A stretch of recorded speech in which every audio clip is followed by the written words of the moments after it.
Hi, good morning, welcome back. Now, if you follow this channel, you'll already know that I've had for about the last 10 years a small metal cutting lathe. And you'll also know that I'm certainly not an engineer and I'm not even a machinist. I'm just a basic mechanic who's old enough and lucky enough to have learnt metalwork at school. And with those basic little acorn skills I used 45 years ago, I just use it for making bits and pieces for the projects. Now, if you ever did it yourself, I'm sure you remember that what they teach you in school is extremely basic. Just the simple functions of the machine and you start learning from there. Everything else I've ever learned has been self-taught or from wisely sages like Joe Pye. So, ever keen as I am to improve my machining skills, today I'm going to try out some new tools that hopefully might help me with that.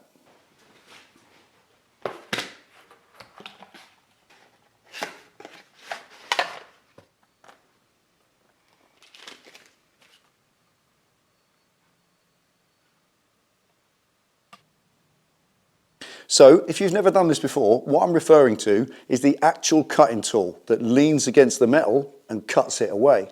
Now, once again, if you've never done this, a lathe cutting tool is quite simply a piece of square metal bar that bolts into the machine extremely securely and very accurately with a sharp metal tip. And what separates the different kinds of tool is how that sharp metal tip is achieved. Now, these are the three options of tool that I know about, and this in close-up is how they achieve their sharp tips. All right, just going to throw some gloves on, get a better contrast on the close-up.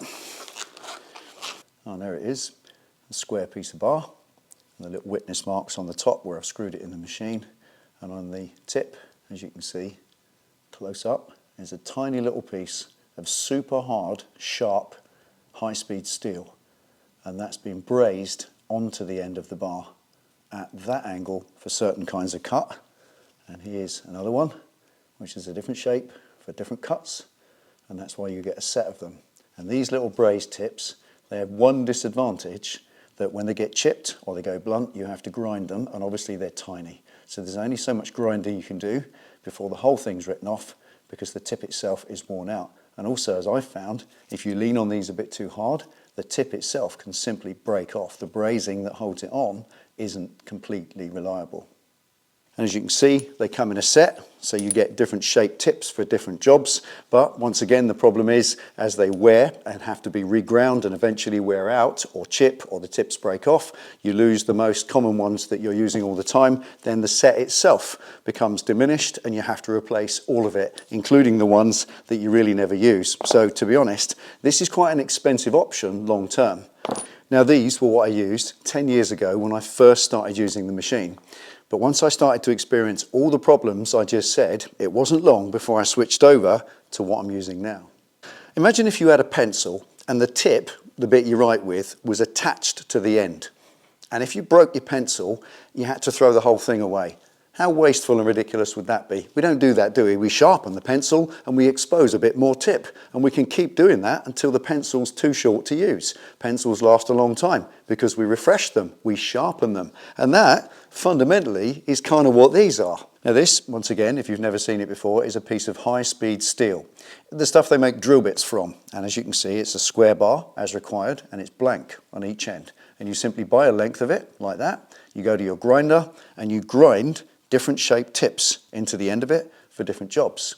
That one's a parting off tool, that's a parting off tool with a curve in it, that's for normal passes, and I've got a rounded one there that I use for boring little holes in the end of pieces. And of course, it's a piece of bar. It has two ends. So on the other end of this one, I've got a boring tool, and on the other end of this one, I've got another different shape tool. So there are 8 different cutting tools from 4 pieces of high-speed steel. So economically, this is by far one of the best ways to do it. So in theory, the perfect solution, I hear you cry. Rather than buy them and have to replace them, just get yourself a chunk of high-speed steel and just keep grinding them until they're too short to go in the machine. And the tiny amount of machining I do, these will last a lifetime. Correct. However, there is a small problem. These tools were sent to me pre-ground, ready to use by a very kind viewer, a machinist, a chap called Dave Rose at Rowan Engineering.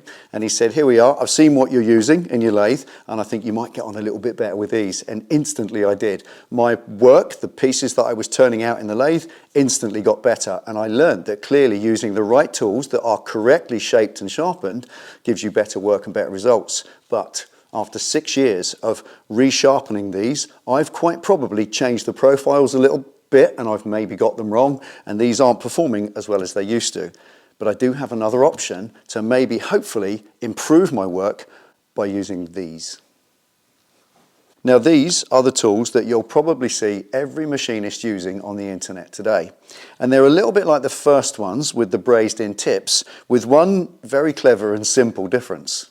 Now, it's a square bar, exactly like the others, and it's got a sharp tip, like the others. But the difference is, rather than being brazed on the end, they're screwed in with a little tiny torque screw.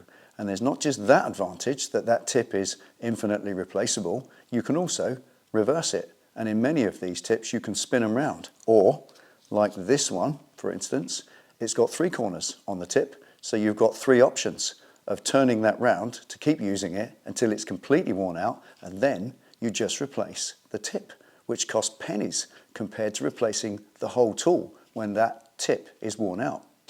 Now, it might be seen as a bit of an easy option, a bit of a cop-out to use these screw-in tips, but I don't think so. Think of it from a commercial point of view. How long does it take to stand at the grinder and accurately grind a tool by hand to get the profiles exactly correct, then go back to the machine? If you've got a job to do for commercial purposes, get it out the door and get the money in, then to be able to screw a tip in, it's bang on first time and it just does the job.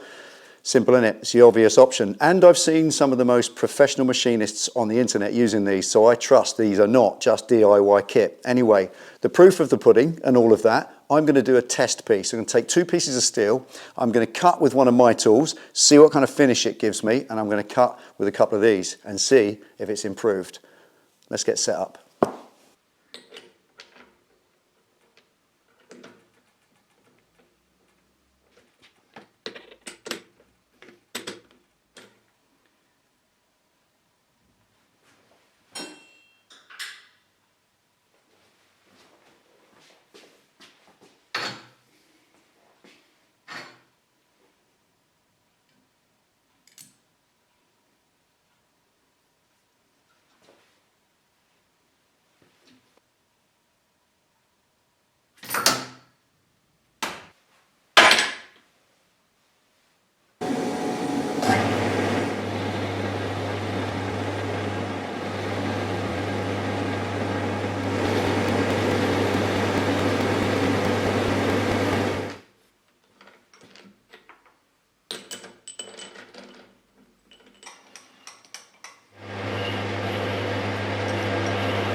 Okay, now some results, and mixed results. I'm a little bit surprised actually. The shop bought tool, this side, and my hand cut tool, I gave this a good sharpen before I started, just to make sure it's the best it can be.